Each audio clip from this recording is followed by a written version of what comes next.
Okay, let's make a start. Hello, everybody. Welcome to our conversation today. So glad that you're part of it. It would be much less exciting if you weren't here. So please keep filling up the chat. Let us know where you're from. It's good that we can talk together offline as well. If you've got any questions, drop them in there, and hopefully we'll get around to answering them as well. My name's Duncan Banks. I'm the director of this network called Further Faster, and our whole aim is to help churches grow, to help your church grow by reaching unchurched people. And we do that by using 3 C's. We offer amazing content for churches, for their adults, for their kids, and for their teenagers, their students as well. We do it by offering, the other C is connection, so you don't feel like you're on your own, you're walking with other like-minded leaders. And the third C is coaching, which is what we're leaning in today. We've got Rick Holiday with us, and we're going to be coaching everybody on how we can think about our finances in a time of crisis. So we're glad that you're here, Rick. You're not actually in Atlanta at the moment, are you? So tell us, where are you from? And actually, while Rick's getting set up and getting off mute, and he's going to tell us where he's from, why don't you keep dropping in the chat where you're from? It's great. We've got people here who are local to me in Suffolk. We've got people from Guatemala and Spain and Southport, all over the UK, all over the world, in fact, and people from Ireland as well. So keep dropping in the chat where you're from. That'll be great to hear from you. But Rick, you're not in Atlanta at the moment. You're not at North Point. Where are you? Correct. My family and I had to cancel a family vacation scheduled for next week. And so we're due south of Atlanta. There's a beautiful stretch of beaches down about 5-6 hours from Atlanta in the Florida Panhandle. So very generous friends letting us use their home down here. And I'm sorry, I was moving. The landscape crew decided to come through with the leaf blower at an inopportune moment. So I was dodging them. Oh, that could have been noisy. So tell us a bit about what's your role at North Point Ministries? And you've been at North Point quite a while, haven't you? Yeah, we'll be 25 years old this October. I've been there since the beginning. There were 6 of us that all started together. There's 4 of us left on staff from that era. Andy Stanley is the lead pastor, and then Lane Jones, who works with this network, and myself and one other guy named Bill Willits. My role is, we call the role Director of Central Services. So all of the element, our organization is a matrix organization. So we have 7 campuses, and we have a central supporting role that does all the accounting, HR, family ministry, curriculum development, all the central oriented stuff that everyone shares is under my management. And then Lane, all the campus pastors and our export network reports up through him, and the 2 of us report to Andy. Okay, that sets a bit of context for us. Appreciate that. So, like I say, if you've got someone like Rick who's got a lot of experience in growing church and in church operations, if you want to know anything from him, drop it in the chat, and we'll make sure those questions get asked and hopefully answered for you. So as a network, we've been trying to be as helpful as we possibly can in these past couple of months. So we've run lots of these conversations, lots of webinars. I made a list of them here. You can find them on our YouTube channel. In fact, I'll drop the link to our YouTube channel so you can go back and rewatch some of these if you missed them. But right from day one, the first thing we did in the first week is we did a session with Dave Adamson, who is the social media pastor at North Point, about how to take your church online, how you stream your services live, how you make the most of YouTube. We've talked about how you communicate like a YouTuber. I mean, YouTubers manage to grab an audience and keep them. How do we do that as preachers? We've talked with Bill Willits about how to get groups online. We talked with Jason from Orange Ministries about how you do family ministry online. We've talked with Brett Stanfill, who's the worship pastor at North Point, about how you do worship online. We've talked about how you drive engagement online with Justin Piercy, who's from Carey Nieuwhof's church in Connexus in Canada. So we've been running these over the past 7 or 8 weeks, once a week, just to help people to go further faster in this crazy of times. And today we're going to talk about money. And you might think it's a crazy time to talk about money, but I think it's actually probably a really good time for us to have a conversation with our folks about money. I mean, let's be honest, whether there's a global pandemic or not, it's always a challenge to talk to the church about money, but it's especially true in a crisis. So I'm going to ask 3 questions of Rick today. One is how you talk about money. with your church and with individual donors. The second is, how can we pull back on expenses and still do great ministry online? And the third thing is, how do we prepare today? What are the things we can do today that will give us a more financially healthy tomorrow? So they're the three things. And if you've got anything else, please drop me in the chat and we'll make sure they get asked. But let's dive right into that first one, Rick. How have North Point gone around talking about money? How do we talk about money in a time of crisis, both to our congregations and maybe to individual groups of donors as well? Well, you're absolutely right, Duncan. It is a challenging season to figure out what to say and how to say it, but it is still, stewardship's still a financial discipline, even in this season. But we have to be super sensitive because I'm sure the unemployment rate in the UK is similar to the US. I think we're now at 15% unemployment and still rising. Lots and lots of people have lost jobs. There's lots and lots of care needs. The government's poured massive amounts of stimulus money in, but everyone knows that's not a forever solution. And so we have focused at this point on talking about how we can help people. One of our hallmarks has always been we want people to know that we want to know them to know that we want what's best for them, not what we can get from them. And we still believe that to be true. And what we've found is that we've focused on generosity and we've leaned heavily on the fact that our Be Rich program, and if you have never talked about how to be rich, it's not how to get rich, it's how to be rich in love and good deeds. And we've given away a lot of money over the last 12 years. I think we surpassed over $50 million we've given directly to our local community and global partners that focus on needs like impoverished families, children that are underserved, the working poor, and we partner with ministries to do that. So we have quite a bit of heritage in our community that people know that we've poured into the community financially. So when we do ask, it's on the basis that they know that we also give, and we're a vessel through which we give.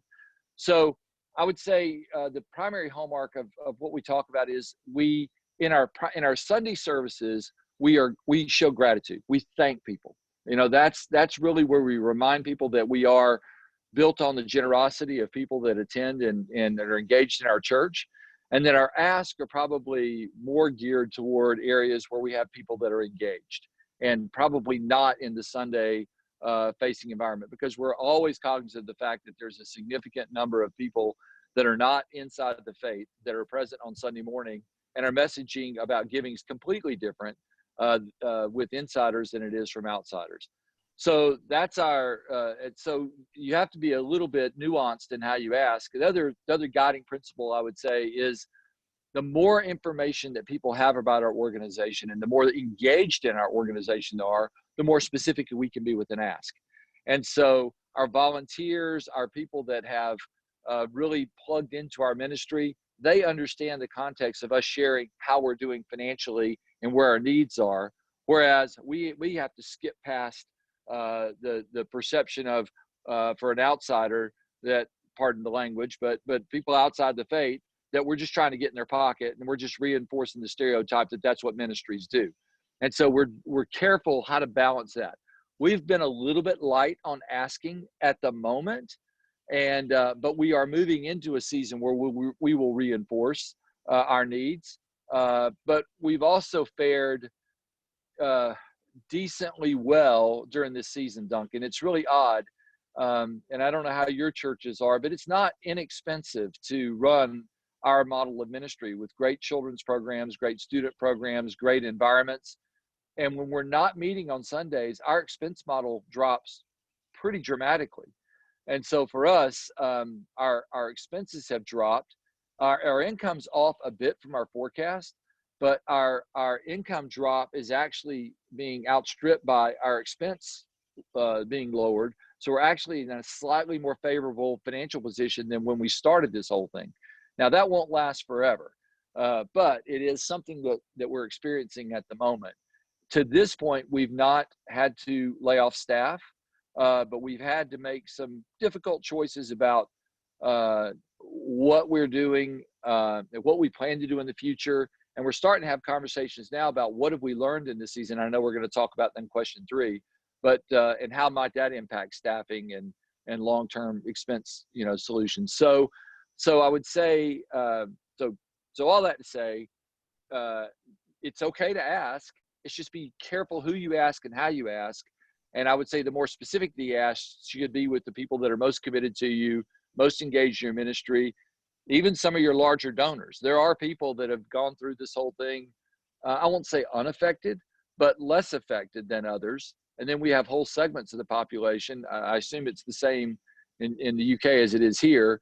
People in service industries that are more blue collar are definitely more impacted than white collar folks. And so you have to be knowledgeable of where you are and who comprises who's in your congregation. So that's really helpful, Rick. And I'm really interested in that. Let me just take you back a couple of notches to something you said. In fact, let me take you back to North Point before this whole coronavirus thing kicked off. Are you telling me that at North Point's policy was that you wouldn't make an ask on a front-facing Sunday gathering when you know that there are unbelievers in the room? So you wouldn't talk about wanting money there. You would just talk about generosity and kindness and the whole be rich thing. Is that right? And then so you would make the ask of your people when it comes to money in other environments.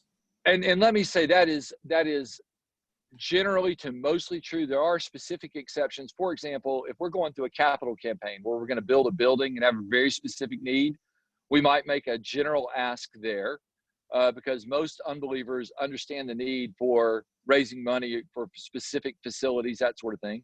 We're very pushy when we ask for Be Rich. And if you've ever heard Andy's pitch on Be Rich, it's $39.95. Everybody gives $39.95, and it's a bit of a tongue-in-cheek ask because it's a way to say I want everybody to participate at this level, and we're given to good causes. We're given to end homelessness and to feed hungry children and to help the foster care system and all sorts of things like that. Who could argue with those things? And so in those cases, we'll ask. But when it comes to asking for, in Be Rich, by the way, we're very careful to tell people, and 100% of the money that comes in, it goes back out. There's no administrative fees. There's no credit card fees, any of that. It all goes back out. And then, but yes, for specific asks for, and honestly, Duncan, most of our, the way that we ask people to engage with us financially is by thanking people. And we do we're pretty intentional and strategic about linking. I say when we do a baptism and we do a video with that baptism, and this person thanks their small group or thanks a certain ministry in our church or thanks student camp or whatever it might be that was pivotal in their decision. We like to link that to say, for all of you who gave to support student camps and gave to support small group ministry and gave for all those things, you were a part of this person's story. And so we build a gratitude system, but it also causes people that have a spiritual bent to say, wow, I want to be thanked like that. I want to give. Now, there's a couple other things we do that are a little more strategic than that, but those usually aren't in the Sunday morning environment. So yes, in general, what you said is true. That's really insightful. I was talking to a pastor friend of mine just a few days ago, and he did an amazing exercise with his staff. He was talking about, he wanted to talk to the staff about how their church had shifted in the past couple of months. Everyone's felt that shift. Everybody's felt that shift. But exactly what are the shifts? What have they shifted from and to? And so he put 6 words up on the chart. He put analog, teaching, gathering, overspending, and attendance. And then he said, what have we shifted? That's what we were doing. What have we shifted to? So analog, obviously we've shifted to digital.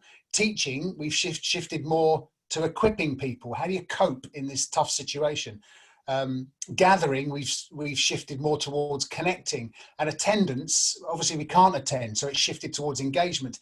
He said, but the biggest question we had was this question about overspending. We were right to the edge of our budget, if not beyond our budget. We were constantly overspending for all the right reasons.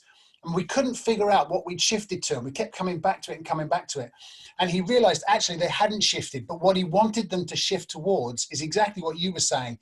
In that blank, he wanted to put the word generosity. He wanted to shift from overspending to generosity, because he thought if he could create a generous church, he would create a church that was far more able to give. So I just that to say, I think if you can front and center do a Be Rich campaign where you're giving stuff away, you're the church that's generous, people are going to love to be part of that and want to give towards that. Yeah, and we could do a whole session on Be Rich and the benefits of it. But the really interesting thing about it is that Atlanta is a very diverse community of both ethnicities and age and incomes and all sorts of things, even national origin. So we have our fair share of critics that are suspicious of organized religion. But one thing that diffuses that amazingly is when people see that we're partnering not just with Christian organizations. Sometimes we'll partner with non-Christian organizations, but ones that are sympathetic and are certainly consistent with the principle of Scripture. You know, feeding the poor, helping widows and orphans, those sorts of things, even if they aren't overtly Christian. It's amazing what happens when we're generous to those organizations and partner with them and build relationships with them. Those organizations, when people are critical toward the church, they may be generally critical, but then when it comes to North Point or Buckhead Church, they'll single us out and go, wait.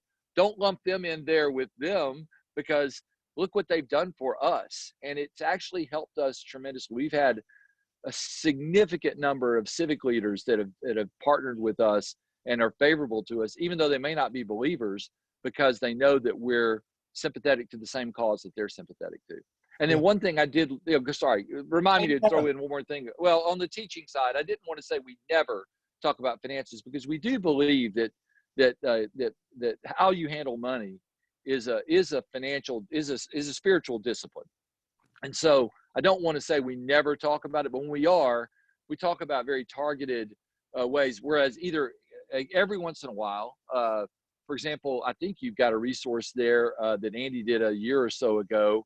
If your money talked, and the whole point of that was for us to be able to talk. He doesn't talk all that often about specific giving strategies. Say every 2 to 3 years, but when he does, he goes full bore, and he talks about expense management. He talks about just appetite control. He talks about, but he also talks about giving, because giving is a spiritual discipline. And we encourage people to give, and even just to start somewhere, and then to progressively give more. So we will talk in those terms, but even then, finances, at least in the U.S., are, and I'm sure in the U.K. as well, are such a big issue for families. You know, how you handle your money is a major stressor. You know, lots and lots of divorces in this country are centered around how money is and resources are handled. And so someone talking practically about how to use money helpfully is just a great perspective to have. And we've gained so much credibility in other areas that when you talk about money, people go, well, I trust them here, I'll trust them there. So that would be the one place where we talk specifically about giving, not so much saying, Duncan, we want you to give us this much money, as much as it is, hey, God has been generous and owns everything. A way to demonstrate your faith and loyalty to him is to acknowledge that he owns everything and he's entrusted you with what you have. Now, you giving back is not, you're not giving to God. You're simply showing that he owns everything and demonstrating your faith in the area of finances to him. And that message resonates quite a bit with lots and lots of people. Yeah, I've dropped. Rick mentioned that Andy Stanley series, If Money Talked. They've produced a new resource off the back of it. So instead of a 35, 40-minute set of talks, they're just 15-minute talks. And they are the best I've ever seen in the world on giving.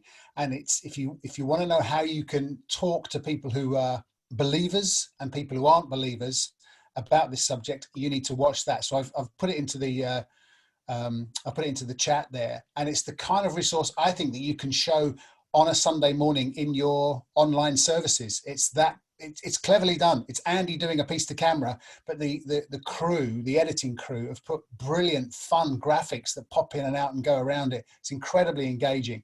So that's a useful resource that I think you can pick up. Rick, what about speaking to specific donors? Do North Point do that? I mean, would you encourage a church to look for people who give generously and to work with them and to say, look, here's a season. Would you be interested in a conversation where, for example, we've gone online and now we don't have a church, but we're doing everything through a camera and our cameras are really old, or we don't have any decent cameras. Would you consider spending £20,000 and buying us some lights and some cameras and some microphones so that we can do church? How did North Point go about that? So to answer your second question first, I would do that with donors that you already have a track record with. If you know there's someone that loves your organization, many resource individuals think of giving as almost like an investment. They want to know, if I give you this much money, what will my return be? They won't be that, bold in their language sometimes. Some will, but they want to know, I'm giving you £20,000. How will that lever up to impact this many people? And then when you speak that language, some people are super happy to give because they've got lots of people knocking on their door asking to give, and they want to make sure their gift yields the most benefit. And so if you're dealing with someone who's wealthy and who loves your church, and you give them a specific area of need, they're very likely to respond affirmatively. Now that's different than a different approach than I would give someone who's living paycheck to paycheck and really is just learning the act of giving, but also may need to be helped themselves from time to time. So yes, for those kind of asks, for very specific asks, for large capital needs, I would feel comfortable. What we do is we keep a dialogue going with those donors. We have set thresholds at each of our campuses for everyone that gives over a certain size gift or gives a certain amount annually. We thank them in a unique way. And I'm very aware of James, and I'm not saying that we give the rich man a seat at the front of the church. We don't do that.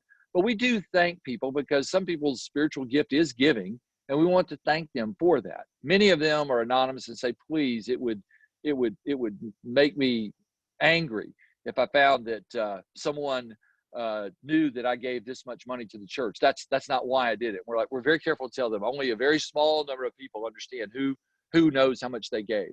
But we do want to thank those people. Gwinnett Church in our network, they redeployed some people in our on their staff that were responsible for Sunday morning environments, and they were going to call people and thank them for their generosity. It turned into, we switched and said, we don't just want to thank you for your generosity. We changed that language. We said, we just called to see how you're doing and how we can pray for you. And it's amazing how many of those people responded with, well, how is the church doing? They wanted to know how their local church was doing, because bigger concern to them than them being in trouble was us being in trouble, because they want to make sure the church survives this, because we mean so much to their children, to their students, to them and their small group, to their community. And so that's actually caused some gifts to pop up, and that wasn't the intent of the call, but people just knew that we care. We got some great social media coverage from Gwinnett Church with people saying, how many of your churches are calling to check on you during this season? And so that was a great use. And I'm sure, many of you have done a similar thing, but that was something that really worked for us. When you've built that kind of relationship with someone, and then when you thank them for their giving, it's not unusual for them to respond with an opportunity to give back to you, because they love their local church and they want it to prosper. Yeah, again, it reminds me of a conversation I had with a church leader a little while ago, Rick, and he said, this is brilliant. What a great phrase. He said, my whole aim during this pandemic is to make my engaged core love us more. What a great little phrase. Everything we post online, everything we talk about on a YouTube video, we want our engaged core to go, oh, that's my church. I love my church that it's doing that. I am so proud of my church. And then when that happens, it's much more easy for us to ask people to be generous and to fund the ministry. So yeah, that's really helpful. I would say too, Duncan, if I could, the other thing I would not hesitate to do is to tell people how the church is doing. People are asking. They ask in veiled ways. But this is probably a season, if you wanted to put a high level financial, information out there, however you might do it. I don't know about a website because then anybody can poke, but an email that says, giving's here, expenses are here. Here's where I think, especially sending that information to people that have donated to you, I think people would like to hear how the organization that they're donating to is doing. And so giving that kind of information at a high level, you want to be careful that, once again, the more involved someone is, the more information you can give them. The less involved, the more likely they are to misunderstand that information. So figuring out a nuanced way to give the most information to those that are most engaged, to your friend's point, is probably a winning strategy at this point. So how would you do that? Just talk me through the mechanics. I'm looking at the list of people that are tuning into this, and lots of them are lead pastors of churches, some quite large, some are new, just starting, some are relatively small churches. How would you go about having a conversation with someone who you think would be able to give generously towards something in church? What would you do? How would you set it up so it would win? Okay. For that person, I would have my most detailed information available to them and offer to give them more if they wanted it, because oftentimes people that are resourced are used to looking at financial statements and understand the mechanisms of how organizations work. I'd be willing to share how much money you've received, how much money you spend on program, how much on salaries and benefits, what your facility costs are, how much money you've given away to different areas. Talk about all of that. Talk about that against your projections. Talk about how you think government stimulus might impact you. Talk about how unemployment reports might impact you, and let them know honestly where you're at. And then let them know where your need is. If your need is, for example, you want to be able to export content better in this season with the capital investment, talk about that. If you're concerned that you're not going to emerge from this with one or two of your key staff because you're going to have to lay people off, talk about that. Those are, I think, the more specific you can be and exactly how you're utilizing the resources you have and what you think your long-term prognosis is. I think those people that have funds to give are more likely to respond. But you treat them like an investor. You treat them as someone who deserves detailed information. Obviously, there's probably some things that are sacred in our world. We just don't talk about specific compensation to individuals. Your model may allow you to, but other than that, we'll talk about just about anything. And it's not that we're trying to hide anything. It's just, anyway, probably a unique perspective for us. But anyway, so I would, once again, the more involved and engaged someone is, the more information I would share with them. And so, and then be willing in that conversation when they ask a hard question to go, I don't know, but I will get you an answer, and then get them an answer as quickly as possible. The more transparent you are, the more likely they are to be generous, because they understand that you're not trying to twist facts to, for their benefit. You're just telling them, here's how things are working. And then once again, here's how we can take advantage of it. If you have an opportunity, for example, to buy a piece of property in this season for half the price you could have bought it before because your congregation's been expanding, it might be the time to make a bold ask to take advantage of economic considerations. Or it may be that you simply need to ask in order to stay functional and to stay afloat during this season. It really depends on how you've handled yourself before the crisis to determine what you're going to need to do going forward. Yeah. Okay. So whose job is it to make that ask? It's different in your case because you have tens of thousands of church members, and Andy can't go around and have coffee and conversations with generous donors because I bet you've got a stack of them. But if you're thinking about our churches that are in the hundreds, whose job is it, would you say, primarily to be responsible for raising the finances of the church and making sure they're healthy? If not the lead pastor, whoever the perceived authority of that church is, should be the person that makes the ask. And if not them, if there's a council member or someone else who clearly has perceived authority and influence in the organization, is clearly seen as the savvy financial, but also spiritually mature individual, then that person. I generally speaking, the person who stands up and delivers content and is perceived as the head of the organization, if they can have the skills to have that conversation, that's how, because most people want to have, interaction with the person who has influence. And Yeah. it's the same in all different kinds of organizations. Yeah, that's helpful, because it just, again, in my experience of being in church life for 25 years or so, so often the lead pastor is great at ministry and pastoral stuff and prayer, and it's almost as if they would want to park the financial stuff and give that to someone else, and I'll just talk about ministry of the word and prayer, and they don't take responsibility for it, and I kind of just want to encourage all of us who are listening to say, if I'm a lead pastor here, I need to, at least, even if I don't have all these conversations, make sure they're being had in the right places. Can I say this, Duncan? If you don't feel comfortable navigating around the financials, just your presence at a meeting like that may be sufficient. If you want to bring along someone who is a trusted confidant, say the head of a finance team or a executive pastor role or whatever you might have, to fill in the blanks. In other words, your presence at a meeting like that, and knowing that you're not just being handed off to a lieutenant, but that you're leaning on this person because they can give this, your financially savvy investor or donor more information, that's appropriate as well. So it might be a way for the lead pastor to be present, but also to give the information that you need to give if the lead pastor is not totally comfortable in that situation. Yeah. And not all are. Sure. I understand that. Yeah, I get that. That's helpful.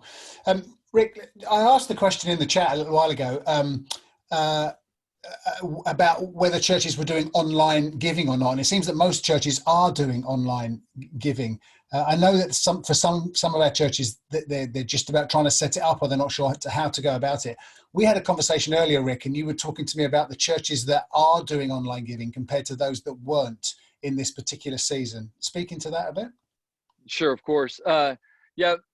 We've switched. If I could, ironically, when the Olympics came to Atlanta back in 1996, we had a bunch of Europeans come over to America, all wanting to use their debit cards, and we Americans, we colonists, were over here still throwing around paper money and coins, and you laughed at us, and you were right, and so we've caught on, and so the same trend that's happened earlier in Europe obviously is happening in the U.S. and that cash is a dinosaur, and it's just and it's odd. I'm 60 years old. I told Duncan I grew up in a Southern Baptist church and I had a little envelope that was specifically designed so I could bring cash, and there were six little check box there that was, did I bring my Bible? Did I read my Bible daily? Did I bring my offering? Other things like that. And it's funny, it could have been a legalistic thing, but it actually created some good spiritual disciplines. And it created this standard where you brought your money, brought your tithe to the storehouse and you put it into the plate as it came around. And we started that way. And then we started killing off the offering in the service for a lot of different reasons. We can go into that. But it was also a nod to the trend that people were just using cash and checks less often, more and more using ACH, debit cards, credit cards. And so our giving is now about 85% of our giving is recurring giving. And we don't take an offering up in any physical service. We've got a larger network of churches in the US and Australia that we talk to. And the churches that have recurring giving and very little reliance on giving into an offering bucket or plate, their giving stream is pretty constant. The only exceptions we heard is there's a large church network, if I said, well, it doesn't matter. Hillsong has campuses all over the world. And one of their churches in Eastern Europe, which are largely driven by giving into a plate, into a bucket that comes around. They're really taking it on the chin right now, giving wise, because there is no gathering going on. And so it's just much harder. So the churches that have recurring giving and had switched to recurring giving before this have fared much better than those that have a significant portion of their income stream collected on Sunday mornings in offering buckets, baskets, whatever it might be. Now, we haven't totally abandoned giving, bringing your tithe to the storehouse. We have offering boxes that we place in the back, and people can place cash or checks. It's almost always checks now into those, because there are people that were raised with the discipline like I was of and they're more comfortable bringing something with them each Sunday. That's going down. but we want to make accommodation for them. So we haven't gone cold turkey and switched just to recurring giving, but I'd say within 5 years, there'll be almost no in-person giving on Sundays. That's great. Thank you. My good friend Richard's asked a brilliant question. I'd love to get your spin on this, Rick, if I can. He said, any advice on how you can move people from tipping to tithing? And it's true, isn't it? People, it's like the basket comes around, or the pastor talks about giving, and you shake your pocket and see what loose change you've got left. And how do you move the committed core, the engaged Christian, from just tipping to genuinely thinking about the spiritual discipline of tithing? Yeah, I personally think Andy does the best job of any pastor I know talking about giving and generosity. And I would study him and the lessons that he's given. If you've never read Fields of Gold, it's a great resource that he wrote many years ago. If you listen to any of his financial, his giving messages, the message that we've talked about consistently is 3 P's of giving. That we ask people to give a percentage of their income. We ask them to make that a priority in their giving, and that we ask that amount to be progressive. And we talk about, so progressively larger. So we talk about, and we don't talk about the tithe, because we believe that the New Testament standard is different than the tithe, and it's based on generosity and you being able to joyfully give.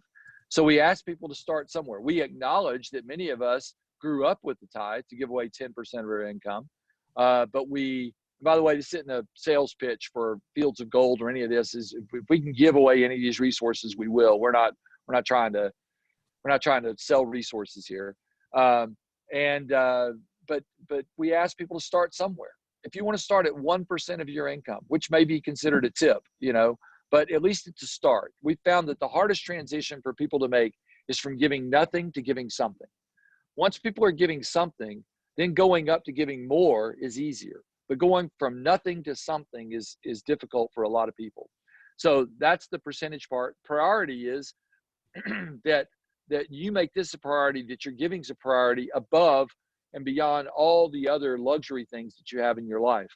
Ideally, we move to the point where it's above all things in your life, but given the debt loads that people carry, mortgages that people carry, some of the in the U.S., it's student loan debt is sinking us, which you guys probably don't have, but it's a real problem here.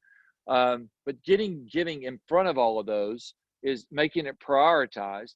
And in doing so, Andy talks about the fact that, it's not just Andy, but the scripture talks about the fact that God owns everything, and that we are stewards of whatever we have. It's not like everything that we have is ours, it's God's, and he's entrusted it to us in order for us to make wise decisions with it and to honor him. And that includes giving, but it also includes spending on ourselves. There's nothing wrong with having pleasure and with doing things for ourselves or our families or making investments. And then finally, progressive. Wherever you are, can you go up more? Can you become more generous? So it's a long-term play, but it's a way to get people tipped into giving and then progressively give more. I love that. That is so helpful. Thank you so much, Rick. That's great. Let me push you on to the second question, because we'll run out of time. This second question is a really big one. How do we pull back on expenses in this season? We want to do great ministry, but we can't do it in our buildings. We're having to do it online. How do we think differently about our budgets? What are you guys doing at North Point? Well, the biggest thing we're doing right at the moment is we're simply not funding our Sunday morning environments. And so that's been a huge decrease in cost. I mean, I'll admit, our children's and student ministry models, we're entirely dedicated to them, but they're dreadfully expensive. And so, and part of that is we have discipline, but perhaps we could have had more discipline over time. And even, and I'm going to talk about margin in a bit. So so when you hear me talking, we have about 10% of our budget that is unallocated for spending, that's either used for paying down debt or saving toward future expansion projects. So we've always lived with that discipline. and that caps how many staff we can hire and how much money we can spend on program. So in this season, we've spent way less on program costs, and we've even had to allocate some staff to do things they historically had not done. So depending on whether we carry forward those practices even after we come out of this, we might be able to significantly lower our expense model. But right now, the lowering of the expense model is simply because we don't have as many people in our buildings. We don't have to buy T-shirts and goldfish and the goldfish you eat, Starburst candies, and provide donuts and bagels and all that sort of thing on Sunday mornings, even down to the artists that play in our worship, in our services, and that sort of thing. So our cost model is significantly diminished. We've decided to hold on to all of our staff and to not furlough anyone. That may not be an option for everyone. Obviously, if you do have to furlough, then I would say you would do so in accordance with, it's a brutal exercise, Duncan, and I don't mean to mix corporate policy in, but the whole Jack Welch thing of take all of your employees and rate them 1, 2, 3, 1 through 10, and then at the end of every year, now he would say get rid of all the ones that are that are 1, and they have this constant turnover in their organization. I'm not advocating that, but I do think we need to have an honest discussion about, if you had to reboot, who would you absolutely need to start with, and who are people that you're like, well, maybe they don't add as much value as the other person. And I do think someone in the organization has to understand that, both from a personality point of view and a capability point of view, and also from an area of ministry point of view. This may be a season where we all need to reflect. We're going to have a meeting on June 1st and talk about what have we done different in this season, and what permanent changes should we make in our organization as a result of what we've observed, under the mantra of never let a good crisis go to waste. I mean, it's like, if you're going to make a change, when we reemerge from this thing, now's the time to make those kind of changes. So I apologize for sounding corporate. I don't mean to, but I do think it's time for us to make sure it is as a stewardship principle, germane to us, in that we need to make sure that we are using the money that people have entrusted with us in order to reach as many people with the gospel as possible in as most efficacious manner as possible.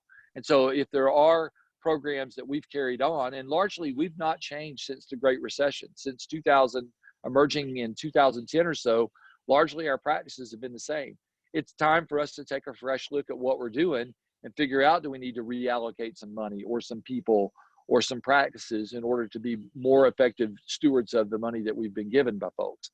So I would say, whatever that might be, we can go into specifics if you like. I mean, clearly your digital analogy is a good one. I think it would not surprise me to find that God has given a peek into our 10 to 20 year future in this whole crisis, in that as people become more insular and are able to isolate themselves from culture, they will want to gather, but they're going to want to gather very selectively.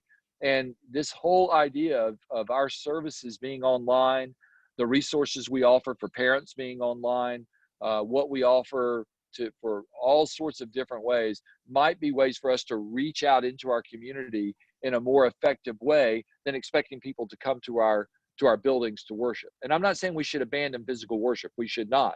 But it may be that there is another step. In our old language, we talked about foyer, living room, kitchen. So the front of the house, the gathering spot, into the more communal spot, down to the intimate spot of the kitchen.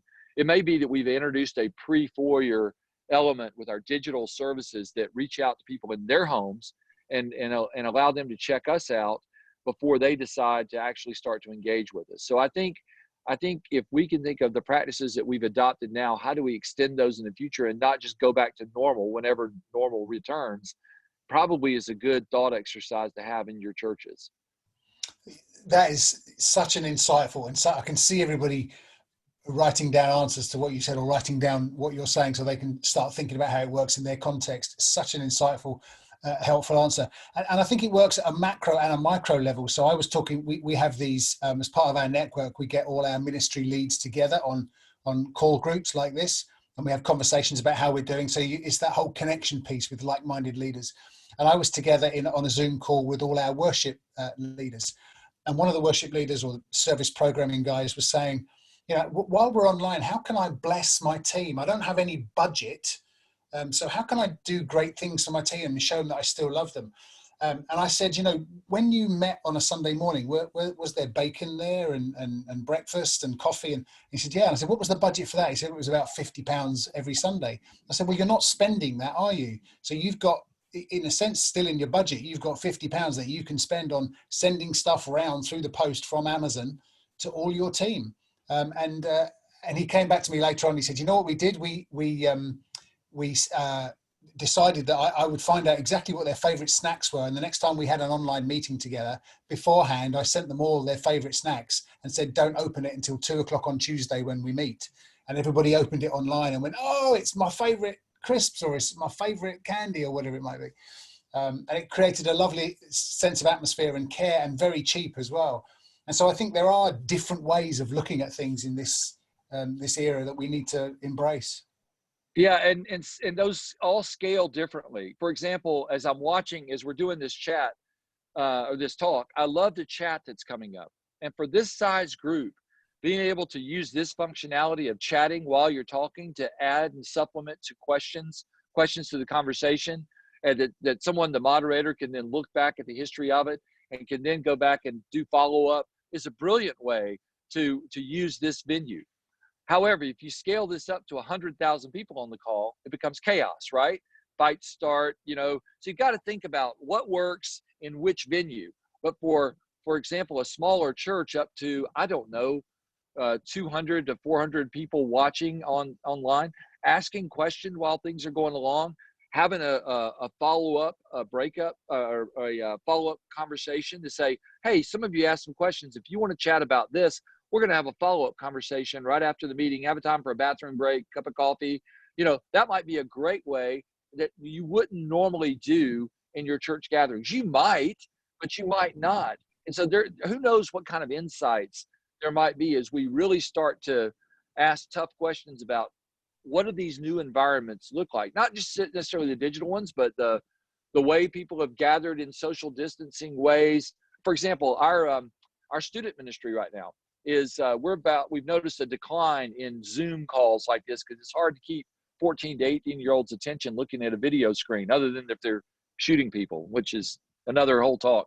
But we're about to start driveway groups, and you're going to go basically and they're gathering anyway. Okay, they're all going out because they're bored out of their minds, and we're going to say, okay, well, go to your small group leader's driveway, be socially distant. Enjoy some time, and it's emerging spring here and there, and so you're gonna have better weather. And if not there, then on a back porch. You know, we're not telling people get in people's homes and violate the government mandates. We don't want to do that. And some of our states are more loose than some of yours are, so I don't mean to speak into your social policy, but we're opening all at different rates. It's kind of chaotic.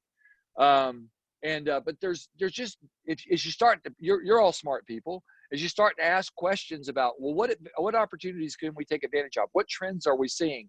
What can we do now that we couldn't do before? I think so many people are focused on what we can't do. The really smart progressive people are thinking about, well, what can we do? How do we take advantage of this opportunity? And I think there are opportunities, and you mentioned one. There's hundreds of others as you sit and talk about your unique circumstances. Yeah, that's great. I love that idea of I've sat in so many meetings saying we can't do this, we can't do that. I mean, wouldn't it be great if we all know what we can't do? Let's dream about what maybe we could do that would be of benefit, that still keeps the whole physical distancing thing going. Let me push you on, Rick. I want to talk about this third one because I think this is interesting. Again, a lot of us, we panicked through the stage of having to take church online. We feel like we've settled into a rhythm of that a bit now, and we're still learning how to do that better. And we're beginning, because our government, like yours, is beginning to let us out a little bit. And we're beginning to think about, are we going to be back in our churches in September, August? Will it be December, January? We don't know, but we feel like there might be a glint of light on the horizon. So we're thinking about the future. So in terms of finances, give us some tips and tricks. Help us with this. What should we be doing now and paying attention to now so that we can be financially healthy as a church when it does all open up again? Yeah, I would say the main thing is pay attention to what you're doing now that works. It's probably what's going to work in the future, and make sure if you're going to make some changes, now's the time to be bold and to make those changes. I know sometimes it's difficult to part ways with staff or to kill a program that's been around for the last 30 years. But there are times to evaluate people and programs to make sure they really are as effective as your new opportunities. It's super important to adopt new practices. I know our organization, unfortunately, one of the benefits of having a lot of resources is we sometimes can afford, I'm putting air quotes up, that we can afford to both adopt new practices and to hang on to the old. To some degree, it's a benefit to be less resourced, so you can't do both. You have to strap on a new opportunity and you have to abandon an old one. So, excuse me. So I would say you've got to pay attention to what's effective. You need to be able to look in a neutral way. Whoever can do that in your organization. It might be staff. Sometimes it might be your core volunteers that can look more dispassionately at what's going on than your staff who've invested their own equity into making something happen, to find out what's really working. So you should pay attention to what's working. If at all possible, if you have saved and lowered your expense model in this season, and you do see an increase in income in the future, if you don't have margin set aside, please, start. I'll do the pitch on giving, even if it's 1%, and you can increase it over time. Our organization, by having margin put aside, is one of the reasons we were able to not have to lay people off, because we had a significant amount of unallocated income that even if our income fell, it would have to fall below that amount before we actually started hitting. Basically, we had two buffers. We had our margin that we had already set aside, and we had this lower expense model, and our giving would have to drop below both of those before it actually got into what we're using to pay staff. And so the margin really helped us significantly. So create margin. I think you'll be grateful for the discipline of doing it in the future. And we can talk about that more if you like, but that's super important. Rick, can I just push Yeah. on that? So has anybody else got any question about this margin thing? Because I'm not sure. I just put in the chat, has anybody else put a 10% margin into their church budgets? And no one's replied yet. And I wonder that's because maybe we don't. I'm just Most churches don't. Yeah, I'm just interested. Would you say, again, lots of churches I've been involved with, they would say that maybe 70% of their church expenditure is on staff costs. Right. And so you only get a small amount to actually give to those staff to do ministry. So I wonder, how do you do that? What's your percentage of staff costs and ministry costs, and how do you build a 10% margin into that? Okay, so this is a complex situation, Duncan, obviously, because it's so dependent on the number of people who give to your organization, their household income, all that sort of thing. So on the income side, then on the expense side, do you have, some people are part of denominations that take a cut off the top for central services. There's all kinds of different models here.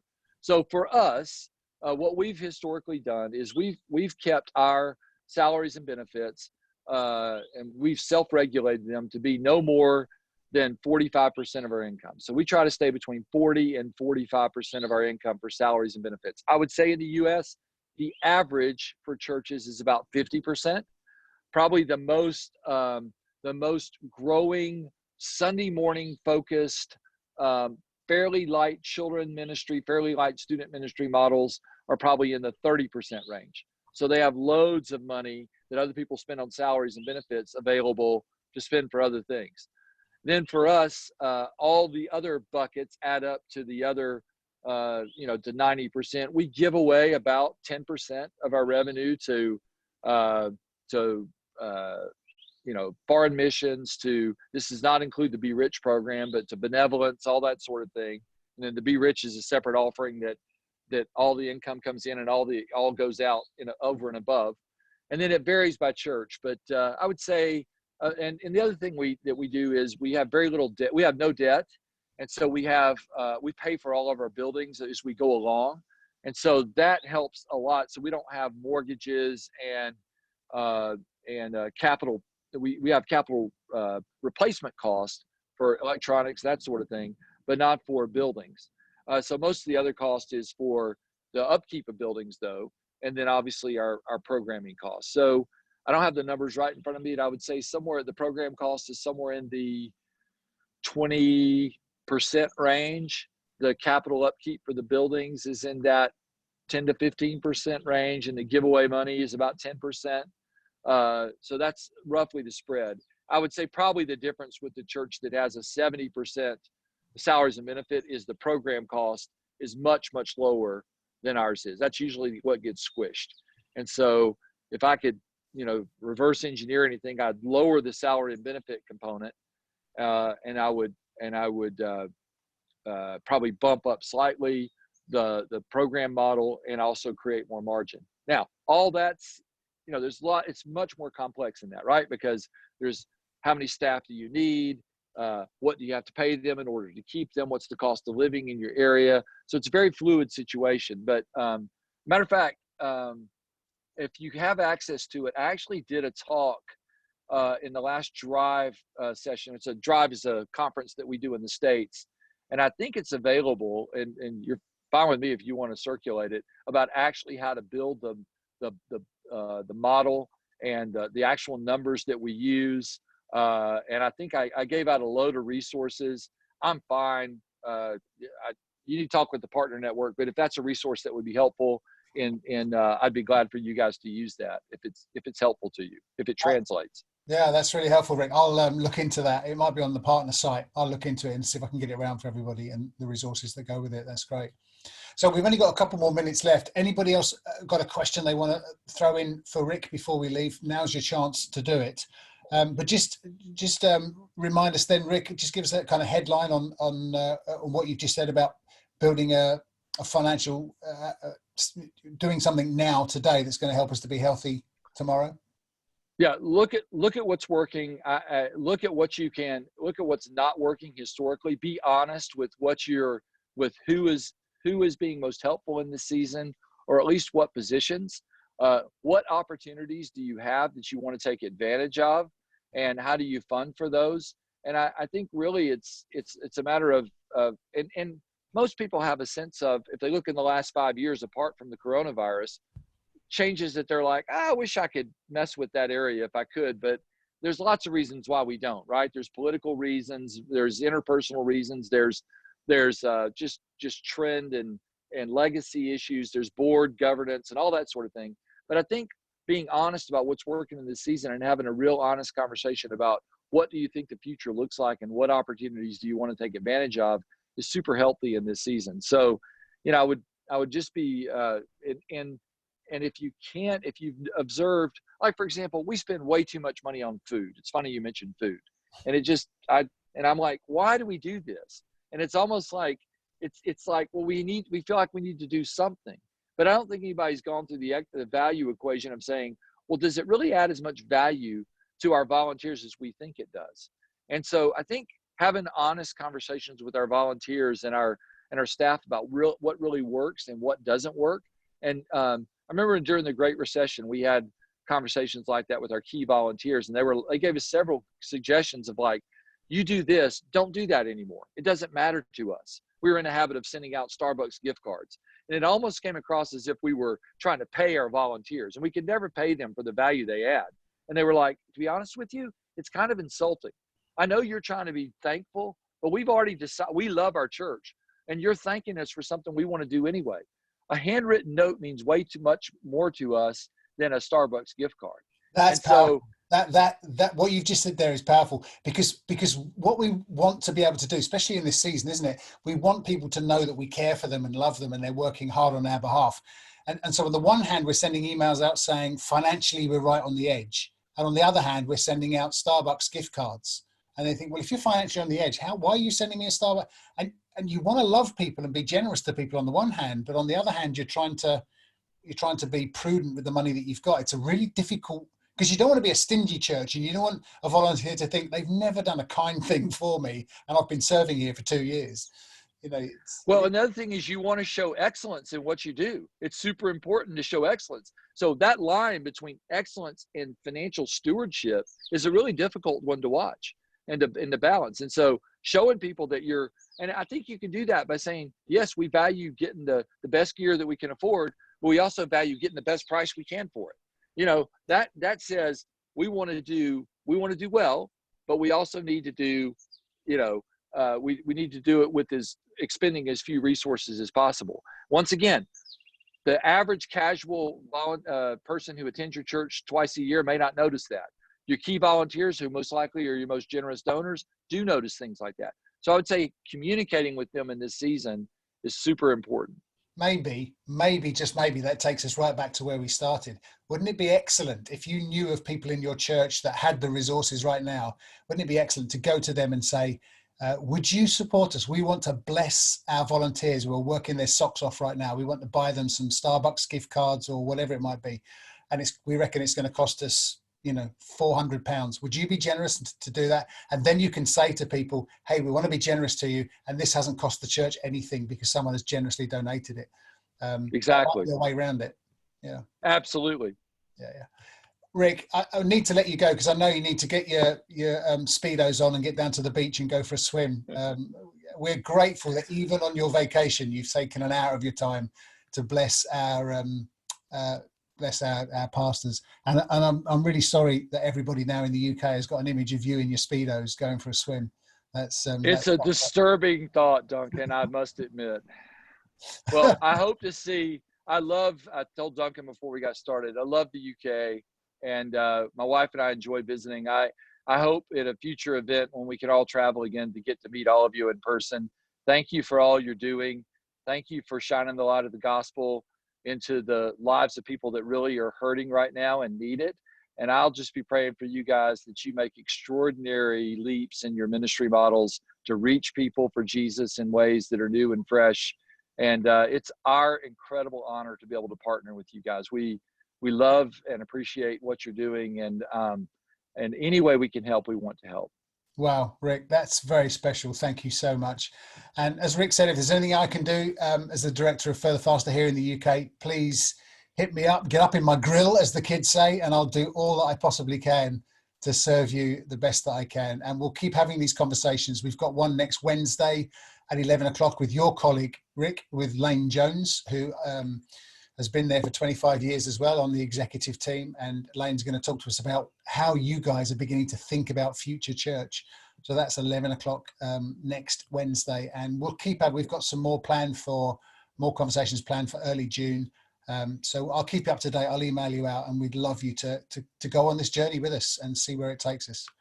Thanks, Rick. Thanks everybody for joining us. We'll stay in touch. God bless you all. Cheers. Cheers. Rick, have a great day. Thanks, Duncan. Thanks, buddy. Thank you. Appreciate you. Yeah, you too, bud. See ya. See ya.